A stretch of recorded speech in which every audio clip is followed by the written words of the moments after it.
ನಿಮಗೆ ಮದುವೆ ಮುಂದಿನ ವಾರ ನನ್ನ ಎಂಗೇಜ್ಮೆಂಟ್. ಸರ್, ಇದು ನನ್ನ ರೆಸಿಗ್ನೇಷನ್ ಲೆಟರ್.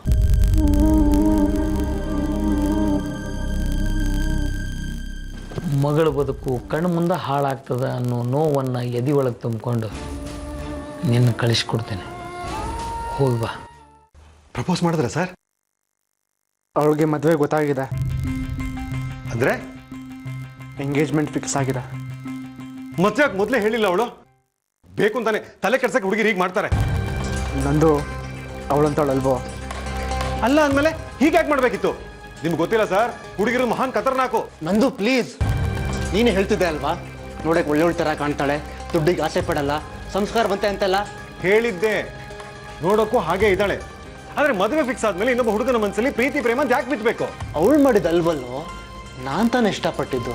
ಅವಳು ಕುಮ್ಮ ಕೊಟ್ಟಿದ್ದಕ್ಕೆ ತಾನೆ ಸರ್. ಬಸ್ ಸ್ಟಾಪ್ ಅಲ್ಲಿ ಸಿಗೋದೇನು, ಛತ್ರಿ ಕೊಡೋದೇನು, ಅವಳೇ ದೊಡ್ಡ ಛತ್ರಿ. Shut up!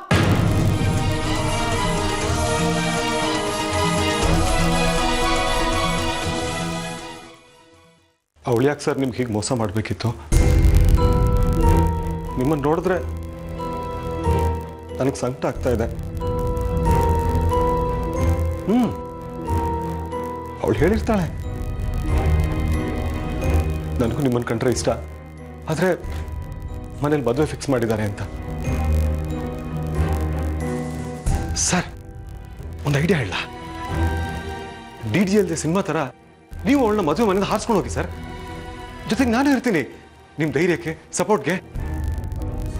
ಅವಳಾಗ ಹೇಳಲೇ ಇಲ್ಲ, ಯಾಕಂದ್ರೆ ನಾನು ಅವಳಿಗೆ ಪ್ರಪೋಸ್ ಮಾಡಲೇ ಇಲ್ವೇ. ಮತ್ತೆ ಅವಳಿಗೆ ಎಂಗೇಜ್ಮೆಂಟ್ ಫಿಕ್ಸ್ ಆಗಿದೆ ಅಂತ ನಿಮ್ಗೆ ಹೇಗೆ ಗೊತ್ತಾಯ್ತು? ನಾನು ಪ್ರಪೋಸ್ ಮಾಡೋಕ್ಕಿಂತ ಮುಂಚೆ ಹೀಗೆ ಮಾತಿಗೆ ಮಾತು ಬಂದು ಅವಳು ಹೇಳಿಬಿಟ್ಲು. ಮದುವೆ ಯಾವಾಗಂತೆ? ಕೇಳಲಿಲ್ಲ. ಅವಳು ಹೇಳಿಲ್ವಾ? ಒಳ್ಳೇದಾಯ್ತು ಬಿಡಿ. ತುಂಬ ಮುಂದುವರೆದಿದ್ರೆ ಮನ್ಸಿಗೆ ನೋವಾಗಿರೋದು. ಈಗಲೂ ಮರೆಯೋದಕ್ಕೆ ತುಂಬ ಕಷ್ಟ ನಂದು. ನನ್ನ ಲೈಫಲ್ಲಿ ಇಷ್ಟಪಟ್ಟು ಮೊದಲನೇ ಹುಡುಗಿ ಇನ್ನು ಯಾವತ್ತೂ ನನ್ನ ಕಣ್ಣು ಬೀಳದೇ ಇರಲಿ. ಕನಸು ಅನ್ಕೊಂಡ್ಬಿಡ್ತೀನಿ. ಮತ್ತೆ ಯಾವತ್ತೂ ಅವಳನ್ನ ಮೀಟ್ ಮಾಡೋದೇ ಇಲ್ವಾ? ಇಲ್ಲ.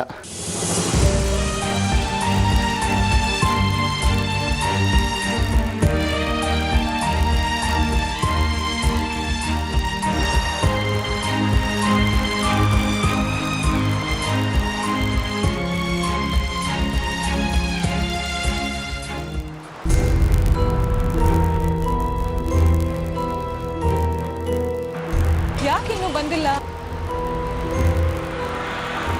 ಟೈಮ್ ಬೇರೆ ಆಯ್ತು. ಸಂಜೆ ಬರ್ಲಿ ಕೇಳ್ತೀನಿ.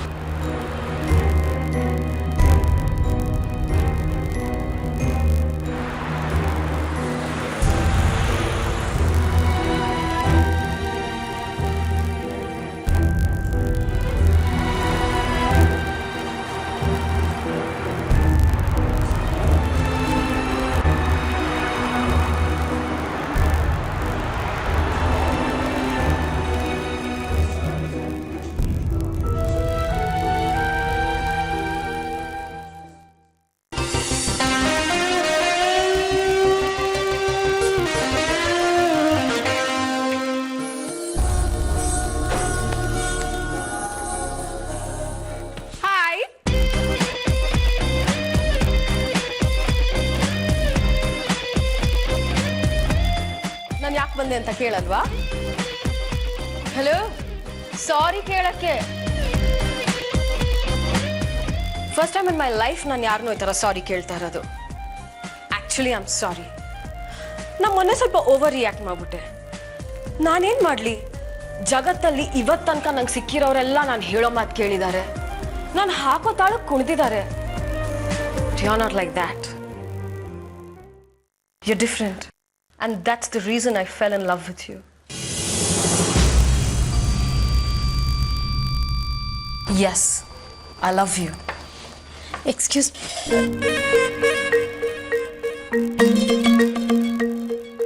ಐ ಆಮ್ ಸಾರಿ ಸರ್, ನಾನು ನಾಕ್ ಮಾಡಿ ಬರಬೇಕಾಗಿತ್ತು.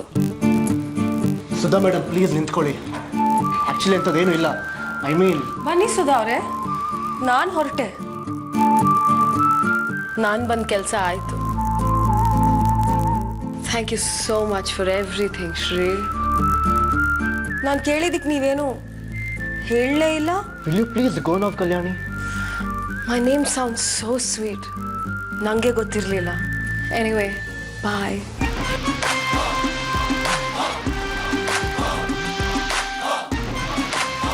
ಬಾಯ್ ಸುಧಾ ಅವರು.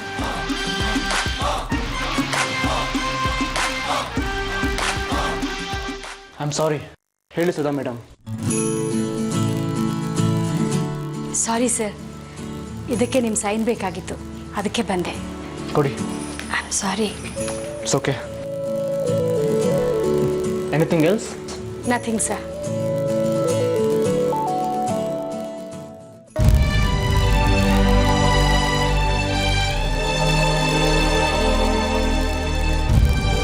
ಹೋಗಿ ಮಲ್ಗಮ್ಮ. ನಿದ್ದೆ ಇನ್ನು ಅರ್ಧ ಗಂಟೆ ಬಿಟ್ಟು ಬರುತ್ತಂತೆ. ಟ್ರಾಫಿಕ್ ಅಲ್ಲಿ ಸಿಕ್ಕಾಕೊಂಡಿದ್ಯಂತೆ. ಇನ್ನೂ ಅರ್ಧ ಗಂಟೆ ಇಲ್ಲೇ ಕಾಲ್ವತ್ತಾ ಇರ್ಬೋದು. ದೇಹ ಮಲಗಿದ್ರು ಮನಸ್ಸು ಕಂಟಿರೋ ಕೊರಗು ಮಲಗಲ್ಲ ನೋಡು. ಹಲೋ, ಹಾ ಜಾನ್ವಿನೇ ಹೇಳಿದ್ಲು ಫೋನ್ ಮಾಡಿ ಅಂತ. ಏನಿಲ್ಲ, ನಮ್ ಜಾನ್ವಿಗೆ ಯಾರ ಹತ್ರ ಆದ್ರೂ ಏನಾದ್ರೂ ಕೇಳ್ಬೇಕು ಮಾಡ್ಬೇಕು ಅಂದ್ರೆ ಆಗಲ್ಲ, ತುಂಬಾ ಮುಜುಗರ ಪಟ್ಕೋತಾಳೆ. ಏನಿಲ್ಲ ಅಳಿ ಅಂದ್ರೆ ಮದ್ವೆ ಹೊತ್ತಿಗೆ ಅವ್ರ ಅಪ್ಪನ ಕಾಲ್ ಸರಿ ಹೋಗುತ್ತಾ, ಆಪರೇಷನ್ ಆಗುತ್ತಾ ಕೇಳಮ್ಮ ಅಂತ ಹೇಳಿ ಅವಳು ಹೇಳಿದ್ದು ಫೋನ್ ಮಾಡು ಅಂತ ನಿಮ್ಗೆ. ಓ, ಮದ್ವೆ ಹೊತ್ತಿಗೆ ಅವ್ರು ಓಡಾಡ್ಕೊಂಡಿರ್ಬೇಕು ಅನ್ನೋದು ಅವಳಿಗೆ ತುಂಬಾ ಆಸೆ ಅಳಿ ಅಂದ್ರೆ. ಏನೇನೋ ವಿಷಯ ಬಂತು ಪೇಪರಲ್ಲಿ, ಇವಳು ವಿಷಯ ಬರ್ಲಿಲ್ವಲ್ಲ. ಏನಪ್ಪ ನಿಧನ ವಾರ್ತೆ. ಹಾಗೆಲ್ಲ ಮಾತಾಡ್ಬಿಡಿ, ಸುಮ್ನಿರಿ. ಇತ್ತೀಚೆಗೆ ಕೆಟ್ಟ ಮಾತೆಲ್ಲ ಕಲ್ತಿದ್ದೀರಾ. ಅಯ್ಯೋ, ನಿಮ್ಮೇಲೆ ವಿಶ್ವಾಸ ಇಲ್ಲ ಅಂತಲ್ಲ, ನಮ್ ಜಾಹ್ನವಿ ಇಷ್ಟಗಳನ್ನ ಹೇಳದೆ ಅಷ್ಟೇ. ಜಾಹ್ನವಿನ ಮಲ್ಕೊಂಡಿದ್ದಾಳೆ. Okay okay okay. ಬೇಜಾರ್ ಮಾಡ್ಕೊಂಡ್ರೇನೋ ಮದನ್ ಅವರು. ಯಾಕೆ? ಅಪ್ಪನ ಕಾಲಿನ ವಿಷಯಕ್ಕೆ ನೆನ್ಪಿಸ್ದೆ ಅಷ್ಟೇ. ಮಾಡಿಸ್ತೀನಿ ಮಾಡಿಸ್ತೀನಿ ಅಂತ ಹೇಳಿ ಆಮೇಲೆ ಕೈ ಎತ್ಬಿಟ್ರೆ? ಜವಾಬ್ದಾರಿ ಹೊತ್ತವರಿಗೆ ಅದನ್ನ ನೆನ್ಸೋ ಅಗತ್ಯ ಇರಲ್ಲ ಅಲ್ವೇನಮ್ಮ. ಹೇಳ್ಬಾರ್ದಿತ್ತು. ಆದ್ರೂ ನೆನ್ಪು ಮಾಡ್ಬೇಕಾಗತ್ತೆ ಕಣೆ. ಅಪ್ಪನ ಕಾಲ್ ಸರಿ ಹೋಗುತ್ತಲ್ವಾ? ಯಾಕೆ ನಿನಗೆ ಅನುಮಾನ? ನಾನಿಲ್ವಾ? ಕೈ ಎತ್ ಕೊಡೋರು ಅಂತೀರಾ, ಕೈ ಎತ್ ಬಿಟ್ರೆ ಅಂತ ಅನುಮಾನನೂ ಪಡ್ತೀರಾ. ಅದಕ್ಕೆ ಕೇಳ್ದೆ. ಅನುಮಾನ ಅಲ್ವೇ? ಅವ್ರದ್ದು ನೂರಾರು ವ್ಯವಹಾರ, ಮರು ಸಹಜ ಅಲ್ವಾ? ಮಾತಿಗೆ ತಪ್ಪಲ್ಲ ಕಣೆ. ಅವ್ರೇನಂದ್ರು ಗೊತ್ತಾ, ಈಗಾಗ್ಲೇ ಮೂಳೆ ಡಾಕ್ಟರ್ ಹತ್ರ ಮಾತಾಡಿದಾರಂತೆ. ಅಷ್ಟಾದ್ರೆ ಸಾಕಮ್ಮ.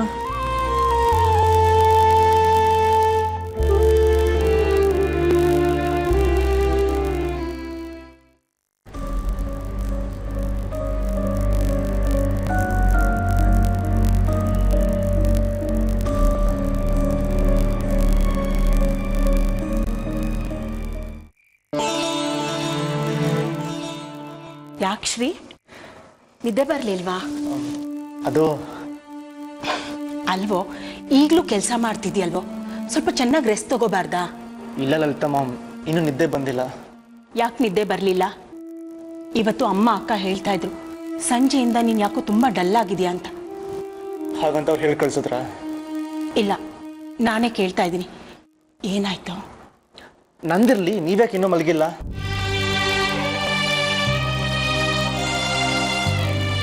ಇವರು ಅಮೃತ್ ಹೋದಾಗಿಂದ ಎಷ್ಟೋ ರಾತ್ರಿಗಳು ನಂಗೆ ನಿದ್ದೆ ಇಲ್ಲ.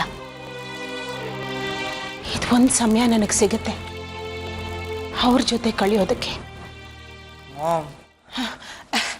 ಅಯ್ಯೋ, ನನ್ನ ವಿಷಯ ಬಿಡು, ನಿಂಗೆ ಹಾಲು ತಂದು ಕೊಡ್ಲಾ? ಇನ್ನೂ ಅರ್ಧ ಗಂಟೆ ಆಗಿಲ್ಲ ಮಾಮ್ ಕೊಟ್ಟು. ಹಣ್ಣು ಏನೋ ಬೇಡ ಮಾಮ್, ನೀವು ಮಲ್ಕೋ ಹೋಗಿ. ಇಲ್ಲ ಇಲ್ಲಿ ನಿದ್ದೆ ಮಾಡಿ, ಇಲ್ಲ ನಿದ್ದೆ ಬರೋವರೆಗೂ ನನ್ನ ಜೊತೆ ಮಾತಾಡ್ತೀರಿ. ನಾನು ಇಲ್ಲೇ ಇದ್ರೆ ನಿನ್ನ ಕತೆ ಅಷ್ಟೇ. ಈ ಲಲಿತಾ ಸಹಸ್ರನಾಮ ಓದಿದ್ರೆ ನಿದ್ದೆ ಬಂದ್ಬಿಡುತ್ತೆ. ನಿನಗೂ ಆಫೀಸ್ನಲ್ಲಿ ತುಂಬ ಕೆಲಸ ಇದೆ ಅಲ್ವಾ, ನೀನು ಹೋಗಿ ಮಲ್ಕೊ. Good night. Good night mom. Shri, ತುಂಬ ತಲೆ ಕೆಡಿಸ್ಕೋಬೇಡ. ಇದು ಆರಂಭ. ಹೋಗ್ತಾ ಹೋಗ್ತಾ ಎಲ್ಲ ಗೊತ್ತಾಗುತ್ತೆ. Good night.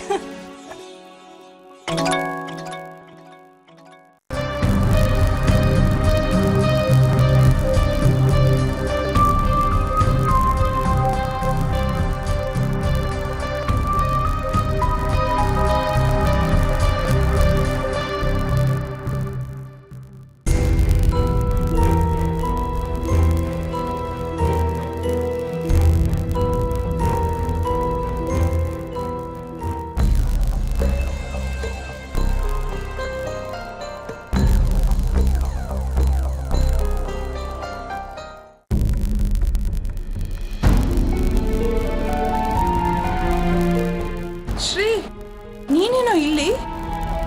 ಅಂದ್ರೆ ಅಂದ್ರೆ ಇಷ್ಟು ಲೇಟ್ ಆಗಿದೆ, ಮಲ್ಕೊಂಡಿಲ್ವಾ ಅಂತ. ಕಲಾ ಮ್ಯಾಮ್, ಇಷ್ಟು ರಾತ್ರಿ ನೀವೆಲ್ಲಿ ಹೋಗಿದ್ರಿ? ಹೀಗೆ ನೀನ್ ಎದ್ದಿದ್ಯಲ್ಲ ಹಾಗೆ. ನಾನು ಎದ್ದಿದ್ದೀನಿ ಅಂದ್ರೆ ನನಗೆ ಕೆಲಸ ಇತ್ತು, ಅದಕ್ಕೆ ಎದ್ದಿದ್ದೆ. ನನ್ಗೂ ಅಷ್ಟೇ. ನಡಿ ನಡಿ, ಲೇಟ್ ಆಗಿದೆ, ಮಲ್ಕೋ.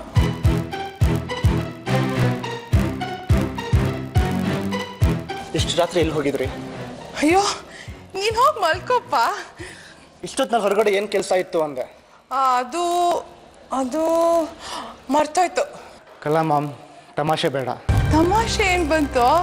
ನನ್ ಮರ್ತೋಗತ್ತೆ ಅಂತ ನಿಂಗೆ ಮರ್ತೋಯ್ತಾ? ಐ ಆಮ್ ಸೀರಿಯಸ್ ಕಲಾ ಮ್ಯಾಮ್. ನೀನಿನ್ನೂ ಚಿಕ್ಕವನು. ಅರ್ಥ ಆಗದೆ ಇರೋಷ್ಟು ಚಿಕ್ಕವನೇನಲ್ಲ ಮ್ಯಾಮ್. ಹೇಳಿ. ಹೇಳ್ತೀನಿ, ಆದರೆ ಈಗಲ್ಲ.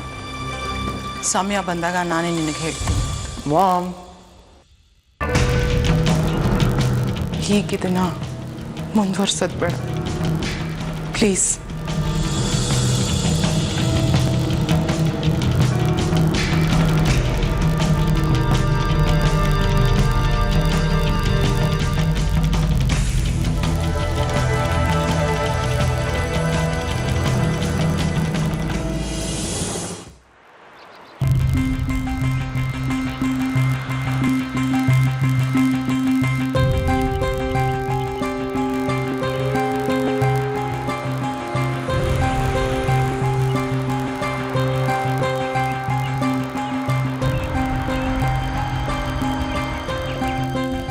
ನೆನ್ನೆ ರಾತ್ರಿ ಎಷ್ಟು ಹೊತ್ತಿಗೆ ಮಲಗಿದ್ಯೋ? ನೀವು? ಅರೆ, ನಾನು ನಿಂಗೆ ಕೇಳಿದ್ರೆ ನೀನು ನನ್ನ ಕೇಳ್ತಿದ್ಯಲ್ಲೋ? ನೀವಿಬ್ರು ಹೀಗೆ ಒಬ್ಬರಿಗೊಬ್ಬರು ಯಾಕೆ ಕೇಳ್ತಿದ್ದೀರಾ ಅಂತ ಮೊದಲು ನನಗೆ ಹೇಳಿ. ಅಕ್ಕ ನಿನ್ನೆ ರಾತ್ರಿ 12 ಗಂಟೆ ತನಕ ಇವ್ನು ಲ್ಯಾಪ್ಟಾಪ್ ಹೇಳ್ಕೊಂಡು ಕೂತಿದ್ದ. ಹೌದೇನೋ? ಲಲಿತಾ ಮ್ಯಾಮ್, ನೀವು ಸುಮ್ಮನೆ ಇರಲ್ವಲ್ಲ? ಇಲ್ಲಿಂದ ಹೋದವರು ತಕ್ಷಣ ಮಲ್ಕೊಂಡಿರ್ತಾನೆ. ಲೈಟ್ ಆಫ್ ಮಾಡಿದ್ನಲ್ಲ. ಸತ್ಯ. ಯಾಕೋ? ಏನಿಲ್ಲ. ಕಲಾ ಮ್ಯಾಮ್ ಇಲ್ಲಿ? ಪುಣ್ಯಾತ್ ಗಿತ್ತಿ, ಅವಳು ಇಷ್ಟು ಬೇಗ ಎಲ್ಲೇ ಹೇಳ್ತಾಳೆ? ಅವಳು ಒಬ್ಳೇ ನೋಡು. ನಾವು ಮಲ್ಗೋಕ್ ಮುಂಚೆ ಅವಳು ಮಲಗಿದ್ರು, ನಾವೆಲ್ಲ ಎದ್ದು ರೆಡಿ ಆದ್ರು ಅವಳು ಇನ್ನೂ ಮಲ್ಗೇ ಇರ್ತಾಳೆ. ಯಾಕೋ ಇತ್ತೀಚೆಗೆ 2 ತಿಂಗಳಿಂದ ಎದ್ದ ತಕ್ಷಣ ತಲೆಭಾರ ಅಂತ ಮಲಗ್ಬಿಡ್ತಾಳೆ. 2 ತಿಂಗಳಿಂದನಾ? ಅದಕ್ಕೆ ಮುಂಚೆ? ಯಾಕೋ ಡಾಕ್ಟರ್ ಕೇಳ್ದಾಗ ಕೇಳ್ತಿದ್ಯಾ? ಮತ್ ಕೊಡ್ತೀನೋ? ಮತ್ ಕೊಡ್ತೀನಲ್ವೋ ಗೊತ್ತಿಲ್ಲ, ಕಾಯಿಲೆಗೆ ಕಾರಣ ಅಂತ ಹುಡುಕ್ತೀನಿ. ಅವೆಲ್ಲ ಏನು ಬೇಡ, ಆಫೀಸ್ಗೆ ಹೋಗಿ ಮನೆಗೆ ಬಂದು ಖುಷಿಯಾಗಿರು ಸಾಕು. ಅದೇ ಮತ್ತೆ ಈ ಕಲಾವತಿ ವಿಷಯ ಯಾಕೆ? ಅವಳ ಹತ್ರ ಏನಾದ್ರು ಕೆಲಸ ಇತ್ತಾ? ಏನಿಲ್ಲ. ನಂದು ಅವಳು ಬಂದ್ಲು. ಯಾರು? ಆ ಜಂಬತ್ ಕೋಳಿನಾ? ನೀವ್ಯಾಕೆ ಸರ್ ಇಷ್ಟು ಟೆನ್ಷನ್ ಆಗ್ತೀರಾ? ನಾನಿಲ್ವಾ, ವಿಚಾರಿಸ್ತಿದ್ದೀನಿ. ಅವಳಲ್ವೋ? ಅವಳು. ಏನ್ ಸರ್ ನೀವು ಯಾವಾಗಲೂ ರಾಂಗ್ ನಂಬರ್ ಕೈಗೆ ಸಿಕ್ಕಾಕೊಳ್ತೀರಾ? ಇದ್ಯಾವ್ದು ಹೊಸದು? ಹೊಸದೆಲ್ಲ, ಛತ್ರಿ. ಅವಳು ಯಾಕೆ ಸರ್ ಇಲ್ಲಿಗೆ ಬರಕ್ ಹೋದ್ಲು? ಅವಳಿಗೆ ಮದುವೆ ಗೊತ್ತಾಗಿದೆ ತಾನೆ, ಹೀಗೆ ಬಂದು ತಲೆ ಕೆಡಿಸೋದು. ಇರಿ, ನಾನು ವಿಚಾರಿಸ್ತೀನಿ. ನಂದು ಪ್ಲೀಸ್ ಆ ಸೀಟಲ್ಲಿ ಕೂತ್ಕೊಳ್ಳೋ. ದಮ್ಮ ಯಾಕೆ? ಸರ್, ಯಾಕೆ ಬೇಕು ಸರ್ ನಿಮ್ಗಿದೆಲ್ಲ? ಅವಳಿಗೆ ನಿಜ ಗೊತ್ತಿಲ್ವಲ್ಲ? ಈಗ ಗೊತ್ತಾದ್ರೂ ಗೊತ್ತಾಗದಿದ್ರು ಯಾವ ವ್ಯತ್ಯಾಸನೂ ಆಗಲ್ಲ.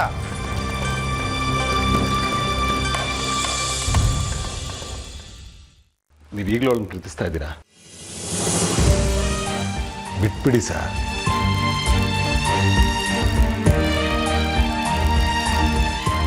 ಪ್ಲೀಸ್ ನಂದು, ನೀನೇನು ಮಾತಾಡೋಕೆ ಹೋಗ್ಬೇಡ.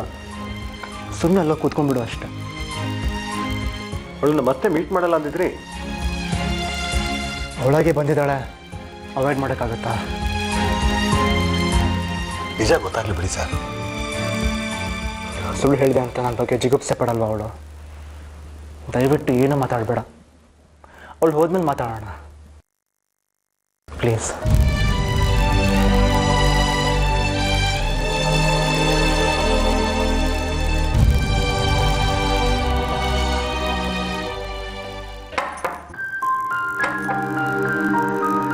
ಕರಿಯೋ ಒಳಗೆ. ನಂದು ಕರಿಯೋ. Yes common.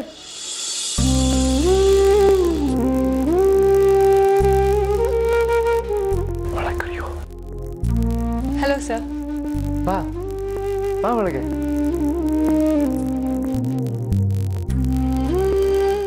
ಕೂತ್ಕೋ.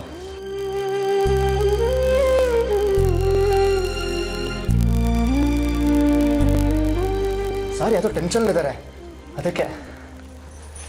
ಸರ್, ಇದು ನಿಮ್ಮ ಕಂಪನಿ ಸರ್ಟಿಫಿಕೇಟ್ಸ್.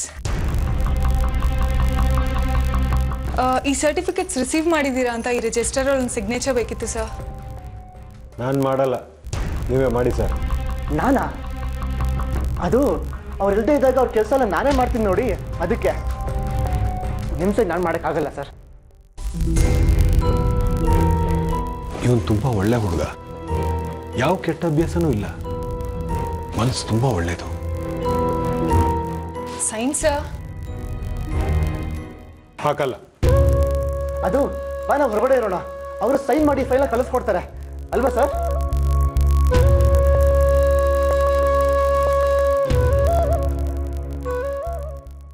ಮಿಸ್ ಜಾನ್ವಿ, ನನಗೊಂಚೂರು ಇಷ್ಟ ಆಗಲಿಲ್ಲ.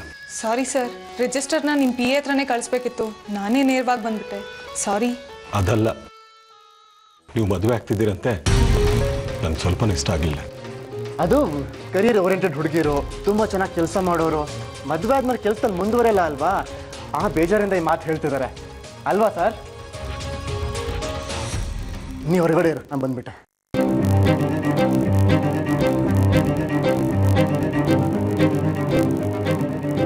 ನಿಂಗೆ ಯಾಕೋ ಬೇಕಿತ್ತೀವಲ್ಲ, ಇವಾಗ ನಾನು ಮ್ಯಾನೇಜ್ ಮಾಡ್ಬೇಕು ನೋಡು. ಅಲ್ಲ ಸರ್, ಮದುವೆ ಗೊತ್ತಾಗಿದೆ ಅಂದಮೇಲೆ ಯಾಕೆ ಬರಬೇಕಾಗಿತ್ತು? ಈಗ ನಾನು ಸುಮ್ಮನೆ ಕೂತ್ಕೋ, ನಾನು ಹೋಗಿ ರಿಜಿಸ್ಟರ್ ಕೊಡ್ತೀನಿ. ಸರ್,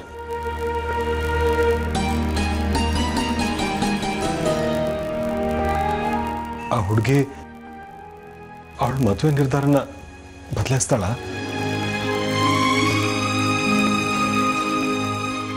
ಆ ನಿರೀಕ್ಷೆ ನನಗಿಲ್ಲ. ಮತ್ತೆ ಯಾಕೆ ಬೇಕಿದೆಲ್ಲ? ನಿಮ್ಮನ್ನು ನೋಡಿದ್ರೆ ನನಗೆ ಬೇಜಾರಾಗತ್ತೆ ಸರ್. ನಿನಗೆ ನಿನ್ನ ಸ್ನೇಹಿತ ಬಾಸ್ಗೆ ಚಿಂತೆ, ಅವನ ಸುಖ ದುಃಖ ಬೇಜಾರು ಇವುಗಳೇ ನಿನ್ನ ಯೋಚನೆ. ಆದರೆ ನನಗೆ 4 ಜನಕ್ಕೆ ಸಂತೋಷ ಹಂಚೋ ಆ ಹುಡುಗಿಗೆ ಖುಷಿ ಕೊಡೋ ತೃಪ್ತಿ.